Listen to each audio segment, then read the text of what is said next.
Gawat, sahabat Ruslan Buton akan diciduk. Coba bandingkan dengan kasus Koe Seng Seng dan Abu Janda.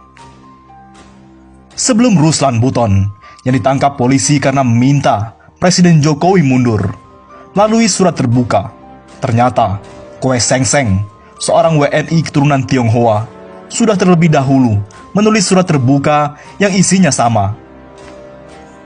Surat terbuka ditulis Koe Seng Seng melalui akun Facebooknya tahun lalu, pada 29 Mei 2019. Koe Seng Seng menyatakan tidak ingin NKRI terpecah-pecah gara-gara pilpres, apalagi sampai menumpahkan darah. Dia pun meminta Presiden Jokowi mundur untuk mencegah hal-hal tersebut. Berikut ini tulisan lengkap Koe Seng Seng. Jakarta, 29 Mei 2019.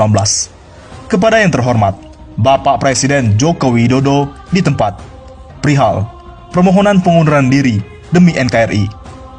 Dengan hormat, surat ini saya tulis karena begitu cintanya saya terhadap negeri, tanah tumpah darah saya ini, di mana saya tidak ingin negeri ini terpecah belah gara-gara pilpres yang mana saya telah menghirup udara segar dari sejak saya lahir sampai sekarang yang telah lebih dari setengah abad, dan telah memberikan kesempatan bekerja dan berusaha untuk bisa menjalani kehidupan sehari-hari selama lebih dari 50 tahun.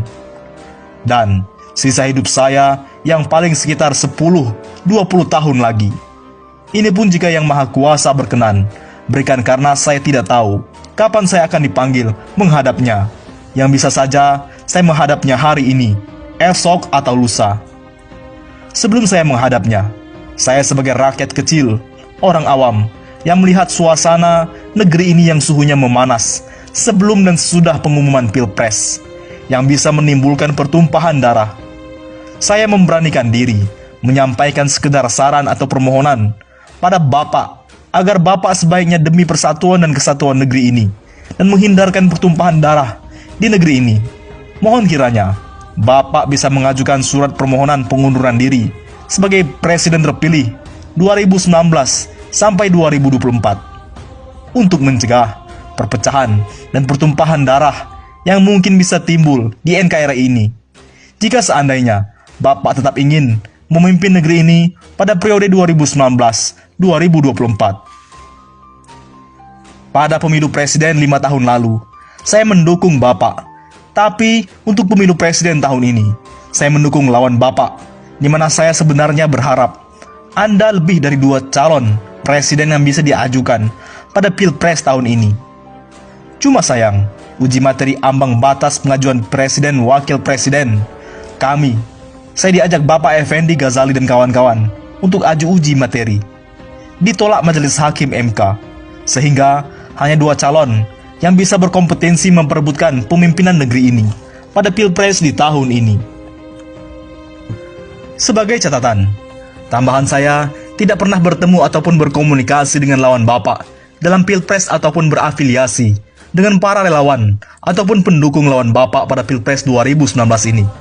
Tapi saya pernah bertemu Bapak sekitar 5 kali ketika Bapak menjabat sebagai Gubernur DKI Jakarta. Demikian, surat ini saya buat hanya untuk persatuan dan kesatuan negeri ini. Semoga negeri ini selalu aman dan damai. Dan atas perhatian Bapak, saya ucapkan terima kasih. Hormat saya, Koe Seng Seng. Memang berbeda nasib. Kabar Ruslan Buton hari ini resmi ditahan di Bareskrim Polri selama 20 hari. Ia sudah ditahan, kata Kadif Humas Polri Irjen Argo Yuwono dalam keterangan pada detik.com Sabtu 30 Mei. Secara terpisah, Tonin Taca Singaribun selaku kuasa hukum Ruslan Buton mengatakan kliennya itu ditahan di Bareskrim Polri sejak Jumat 29 Mei. Ruslan ditahan untuk 20 hari ke depan. Tonin menyebutkan kliennya itu langsung ditahan setelah 7 jam pemeriksaan di gedung Bareskrim Polri pada Jumat 29 Mei. Sekitar 7 jam setelah tiba di ruangan pemeriksaan di Tipit Cyber, lantai 15 gedung Bareskrim, sekitar pukul 8 waktu Indonesia Barat, dengan diantarkan 3 penyidik dan saya. Ruslan menjadi warga rutan Bareskrim selama paling lama 20 hari, dari 29 Mei 2020 sampai 17 Juni 2020. Jelas Tony Taca Singarebun dalam keterangannya kepada detik.com. Jadi, bagaimana nasib sahabat Ruslan Buton? Kolonel Sugeng akui akan diciduk polisi dan Puspom TNI karena pernah minta Jokowi mundur. Kolonel Purnawirawan Sugeng Waras dan peserta APIB Aliansi Profesional Indonesia Bangkit yang pernah meminta Presiden Joko Widodo mundur akan diciduk polisi dan Puspom TNI. Jumat 29 Mei 2020 pukul 21, aku dapat bocoran dari sahabatku yang sangat aku percaya bahwa telah mendapatkan info A1 yang esensinya akan datang tamu tidak diundang untuk mengambil para peserta APIB Aliansi Profesi Indonesia Bangkit, kata Sugeng Waras kepada Suara Nasional Sabtu 30 Mei. Kata Sugeng Waras, polisi dan Puspom TNI menangkap dirinya dan peserta APIB karena pernah meminta Presiden Joko Widodo mundur dari jabatannya. Bahkan, sudah disiapkan 46 kamar untuk mereka yang akan ditangkap, jelasnya. Sugeng mengatakan, jika terjadi penangkapan dirinya bersama peserta APIB merupakan tebang dalam penegakan hukum di Indonesia. Kepada para Cina, seakan disayang-sayang dan dilindungi apapun kesalahannya, perselingkuhannya, dan pembangkangannya, baik berbau korupsi, penyelundupan, penggelapan, maupun berbau komunis PKI yang tak kalah membahayakan terhadap negeri ini, paparnya. Kata Sugeng, ketidakadilan terlihat pribumi yang juga bangsa dan warga negara sendiri akan ditangkap, diadili, dan dipenjara karena dianggap menghambat, mengacau, membuat gaduh, bahkan dianggap sebagai musuh negara. Bisa jadi, kekosongan penjara akibat kebijaksanaan asimilasi dan integrasi Menkumham Yasona Lawli seakan disiapkan penghuni baru dari mereka-mereka yang dianggap musuh negara dari pribumi, pungkasnya.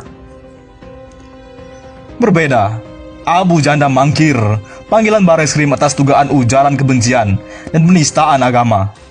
Permadi Arya mungkin hanya garang di sosial media dengan segala narasi yang dinilai netizen sebagai upaya mengadu domba. Namun, saat dilakukan pemanggilan oleh Bareskrim Polri atas kasus dugaan ujaran kebencian dan penistaan agama, Permadi atau yang dikenal sebagai Abu Janda tak penuhi panggilan polisi. Belum datang ke Bareskrim.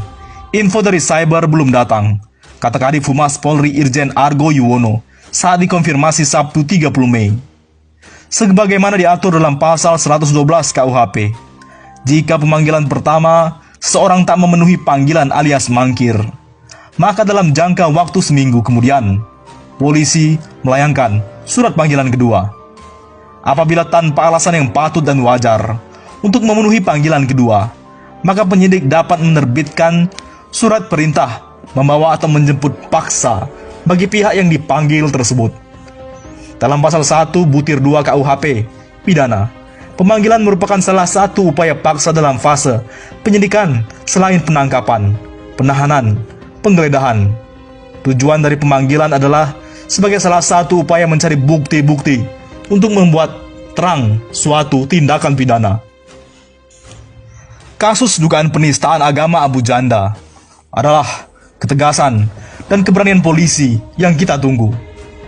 Penuntasan penegakan hukum yang dilakukan oleh Bareskrim Polri terhadap dugaan kasus ujaran kebencian dan penistaan agama oleh Permadi Arya alias Abu Janda sangat dinanti. Abu Janda sebelumnya dilaporkan ke Bareskrim Polri oleh Ikatan Advokat Muslim Indonesia atau IKAMI. Laporan diterima dengan nomor STTL-12-12-2009 Juru bicara IKAMI, Novel Bamukmin, menyampaikan apresiasi sekaligus mendukung kepolisian yang mulai melakukan penyelidikan atas kasus dugaan ujaran kebencian dan penistaan agama itu. Kami mendukung langkah berani polisi yang hendak memeriksa Abu Janda, kata Novel kepada kantor berita Politik Ermol Sabtu 30 Mei. Itu harus dituntaskan dengan segera agar negara tidak dibuat gaduh dengan adu dombanya, tekan Novel menambahkan. Oleh karena itu, ketegasan dan keberanian kepolisian kita tunggu. Jangan sampai kalah dengan pengadu domba anak bangsa, Harap Novel. Bagaimana menurut pendapat Anda?